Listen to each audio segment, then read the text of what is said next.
Today we are going to fix that floating walls. This house is shifted and it has a lot of stress on the walls. You see, there's a lot of stress. So we will make them floating walls.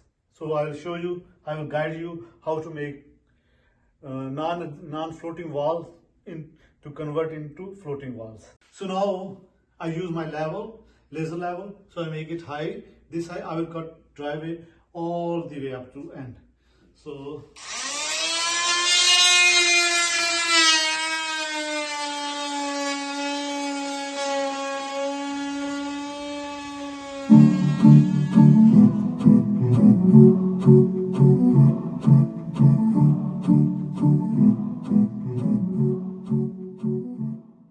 cut here, cut here, cut here, cut here, and then I will make a cut another here.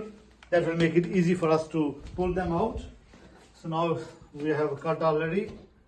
I